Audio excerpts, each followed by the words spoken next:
Hello students, তোমাদের সকলকে স্বাগত। আজকে তোমাদের ক্লাস 8-এ রায় ও মার্টিন প্রশ্নবিচিত্রার পরিবেশ ও বিজ্ঞানের মডেল সেট 5 করে দেখাবো। তো চলো শুরু করা যাক। প্রথমে দেখে নিই ফিজিক্যাল সায়েন্স। একের কি আছে, সঠিক উত্তরটি নির্বাচন করে লেখো। মহাকর্ষীয় জি এর একক হলো অপশান এ। পরের প্রশ্ন কি আছে, যে বলের প্রভাবে কোনো বস্তু ওপর থেকে নিচে পড়লে ত্বরণ সৃষ্টি হয় তা হলো অপশান এ অভিকর্ষ বল। পরের প্রশ্ন কি আছে, জিঙ্কের গুঁড়োর মধ্যে লঘু H2SO4 যোগ করলে যা পাওয়া যায় তা হলো অপশান বি H2। পরের প্রশ্ন কি আছে, যে ন্যূনতম বেগে কোনো বস্তুকে পৃথিবী থেকে নিক্ষেপ করলে তা পৃথিবীর আকর্ষণের বাইরে চলে যায় তা হলো অপশান বি মুক্তিবেগ। পরের প্রশ্ন কি আছে, তরল অধাতুটি হলো অপশান সি Br2। পরের প্রশ্ন কি আছে, স্প্রিং তুলাতে যে রাশি মাপা হয় তা হলো অপশান বি ওজন। পরের প্রশ্ন কি আছে, প্রদত্ত কোনটি আঁশ ও ইক দুই ধরনের যৌগ গঠন করে? উত্তর হবে কি অপশান সি Fe। চলো এবার দুই দাগে দেখে নিস। ঠিক বাক্যের পাশে ঠিক আর ভুল বাক্যের পাশে কাটা চিহ্ন দাও। পারদ এর দূষণ থেকে মিনামাটা নামক রোগ ঘটে, এটা হবে কি ঠিক। পরের প্রশ্ন কি আছে, সময় বাড়ার সঙ্গে পতনশীল বস্তুর বেগ কমতে থাকে, এটা হবে কি ভুল। এবার তিনের দাগে দেখে নি, শূন্যস্থান পূরণ করো। জার্মেনিয়াম একটি ড্যাশ, উত্তর হবে কি উপধাতু। পরের প্রশ্ন কি আছে, 14.7N ও 14.6C পরস্পরের ড্যাশ, উত্তর হবে কি আইসোবার।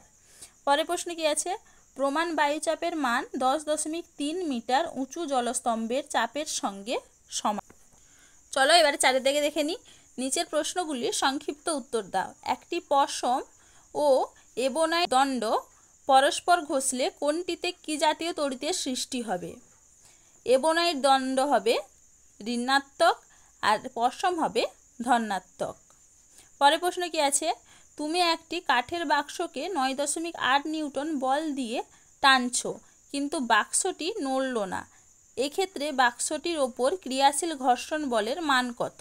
এটা তোমাদের দেখবে রায় মার্টিন সহায়িকায় 13 নম্বর প্রশ্নের 2 নম্বর প্রশ্নের উত্তরটা দেখবে, সেখান থেকে তোমরা পেয়ে যাবে। পরের প্রশ্ন কি আছে, প্রদত্ত কোনটি আয়নীয় যৌগ? উত্তর হবে কি NaCl। পরের প্রশ্ন কি আছে, 2412 mg এর নিউট্রন সংখ্যা কত? উত্তর হবে কি 12। পরের প্রশ্ন কি আছে, সংকেত লেখো। Aluminium oxide, calcium phosphate. দেখো অ্যালুমিনিয়াম অক্সাইডের সংকেত হলো Al2O3 আর ক্যালসিয়াম ফসফেটের সংকেত হলো Ca3PO4(2). সাধারণ তাপমাত্রায় একটি তরল ধাতুর নাম লেখো। উত্তর হবে কি পারদ, সংকেত হবে Hg। চলো এবারে পরের প্রশ্ন দেখে নিই। নিচের প্রশ্নগুলির সংক্ষিপ্ত উত্তর দাও। F1 হলো পৃথিবী পৃষ্ঠে পৃথিবীর ব্যাসার্ধের সমান দূরত্বে অবস্থিত দুটি বস্তু 1 কেজি ভরের মধ্যে পারস্পরিক আকর্ষণ বল। F2 হলো পৃথিবী পৃষ্ঠের 1 কেজি ভরের উপর পৃথিবীর আকর্ষণ বল। F1 ও F2 এর মধ্যে কে বড় ও কেন? এটা তোমাদের রায় মার্টিন সহায়িকায় 185 নম্বর পেজে আছে, সেখান থেকে তোমরা দেখে নিবে। পরের প্রশ্ন কি আছে, সমযোজী বন্ধন দিয়ে গঠিত মিথেন অণুর প্রাথমিক গঠন এঁকে দেখাও। এটাও তোমাদের রায় মার্টিন সহায়িকায় 185 নম্বর পেজে 25 নম্বর প্রশ্নের উত্তরটা দেখবে, সেখান থেকে তোমরা পেয়ে যাবে, তো সেখান থেকে দেখে নিবে। চলো এবারে লাইফ সায়েন্স দেখে নিই। আদি নিউক্লিয়াসযুক্ত কোষে মাইটোকন্ড্রিয়ার পরিবর্তে থাকে অপশান সি মেসোজোম। পরের প্রশ্ন কি আছে, আলুর বর্ণ সাদা হয় কোন অঙ্গাণুর জন্য? উত্তর অপশান ডি লিউকোপ্লাস্টিড। পরের প্রশ্ন কি আছে, মানুষের দেহকোষে ক্রোমোজোম সংখ্যা হলো অপশান এ 46। দুয়ের দাগে কি আছে, শূন্যস্থান পূরণ করো। কোষের আকার সাধারণত ড্যাশ একক দিয়ে মাপা হয়, উত্তর হবে কি মাইক্রন। পরের প্রশ্ন কি আছে, বায়ুগহ্বরযুক্ত ড্যাশ কোষ উদ্ভিদকে জলে ভাসতে সাহায্য করে? উত্তর হবে কি প্যারেনকাইমা। পরের প্রশ্ন কি আছে, কোষের মধ্যে লাইসোজোম নানা রূপে অবস্থান করে, এই ঘটনাকে বলে বহুরূপতা।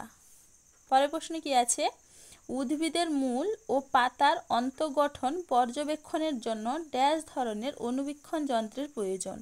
উত্তর হবে কি যৌগিক আলোক অণুবীক্ষণ যন্ত্র। বুঝতে পারলে তোমরা?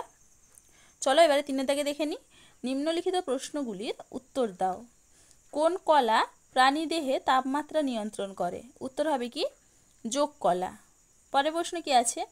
কোষকে স্লাইডে দেখার জন্য ব্যবহৃত একটি রঞ্জক পদার্থের নাম লেখো। উত্তর হবে কি মিথিলিন ব্লু। তাহলে দেখো স্টুডেন্টস, আমি এখানে প্রশ্নগুলির উত্তর কত নম্বর পেজে কত নম্বর প্রশ্নের উত্তর সেটা লিখে দিয়েছি, তোমরা একটু দেখে নাও। এই সব প্রশ্নের উত্তর তোমরা তোমাদের রায়মার্টিন সহায়িকায় পেয়ে যাবে, সেখান থেকে একটু দেখে নিবে। চলো আজকে এইটুকুই, দেখা হচ্ছে পরের ভিডিওতে। ভিডিওটি ভালো লাগলে লাইক অ্যান্ড সাবস্ক্রাইব করে দিবে।